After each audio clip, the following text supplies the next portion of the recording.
এই যে যেটা বলছিলাম সেটা তো জন্ম থেকে রাজনীতি ধরেন শুরু হয়ে যায়, সবকিছু রাজনীতির অন্তর্ভুক্ত, জীবন, দেশ, সমাজ, যা কিছু জীবন বললে তো আর কিছুই বাকি থাকে না, কিছু বাকি থাকে না। আরেকটা জিনিস হলো কি, সত্য যে পলিটিক্সের কথা যতই যা বলুক মানুষ, রাজনীতি হয়তো সে করে না, কিন্তু সে না করলেও তাকে তো রাজনীতি ছাড়ে না। রাজনীতির কারণেই তার অনেক চিন্তার পরিবর্তন হয়, রাজনীতির কারণেই তাকে কষ্ট পেতে হয়, রাজনীতির কারণে তাকে আনন্দে থাকতে হয়, এই কতগুলো কাজই তো হয়, কিন্তু সে ডাইরেক্টলি কখনোই করে না এটা, সেই ব্যাপারটাই তো আছে। কিন্তু আমি বলতে চাই রাজনীতি ছাড়া তো আর জীবন নয়, কিন্তু জীবনকে সুন্দর করার জন্য রাজনীতি, মানুষকে সুন্দর রাখার জন্য রাজনীতি, ভালোটাকে আরেকটু ভালো করার জন্য রাজনীতি, সেইটা যেখানে নেই সেই রাজনীতির কথাটি আমি বলতে চাই না, বলি না। বাহ, অসাধারণ দিদি। এই ব্যাপারে আপনার কি অনুভূতি, এই যে বোধের বিষয়টা? না, বোধের বিষয়টা আমি দেখো ওইভাবে তো রাজনীতি বুঝি না, আর ভালো মন্দ ওইটা তো একটা আছে সমাজের। ভালো তো মানুষ যদি ভালোটা করে, ভালোটা চিন্তা করে, তাহলে ভালো লাগে। আর এই যে বোধের যে বোধের জায়গাগুলো মানুষের আস্তে আস্তে দেখছি যে নষ্ট হয়ে যাচ্ছে, যেটা ঠিক না।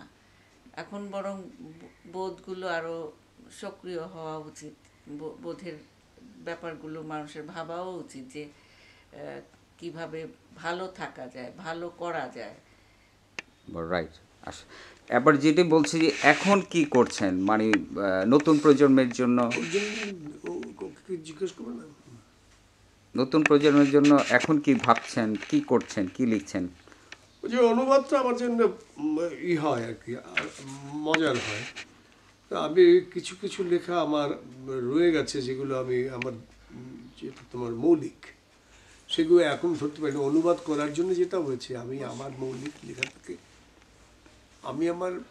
মৌলিক লেখা থেকে দূরে, অনেক অনেক অনেক দূরেই ছিলাম, অত পারিনি, কিন্তু আমার কাছে অনেক লেখার আছে, আমি অনেক লিখতে চেয়েছিলাম, এখন অনেক নয়, যেটা প্রয়োজন সেটা। তো সেই প্রয়োজনীয় লেখা আমার বোধের মধ্যে এসেছিল বেশ কিছু, কিন্তু অনুবাদ করতে গিয়ে কিছু কিছু জায়গায় আমি আর পারিনি।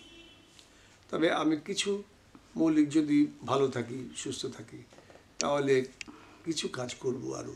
অনুবাদটাকে আপনি দেখলাম যে সবসময় অনেক বেশি গুরুত্ব দেন, কেন? হ্যাঁ, গুরুত্ব দিয়েছি, কারণ হলো গিয়ে আমি যাদের কাজগুলো নিয়ে করি, সে কাজগুলো করি, সেই কাজের মানুষগুলো সিরিয়াস ছিলেন, তারা যা বলতেন, যা ভাবতেন, সেটাই বলতেন, সেটা লিখতেন। মানে ভালো কিছু সবাই জানুক, সেটা মৌলিক হোক বা অনুবাদ হোক। এবং ভালো কিছু কি করে লেখক কি করে, তার ভেতরে কিছু সত্য জন্মায়, সে সত্যগুলো কিন্তু মানুষের মঙ্গলের জন্যই, এই সত্যটাকে সে প্রকাশ করে।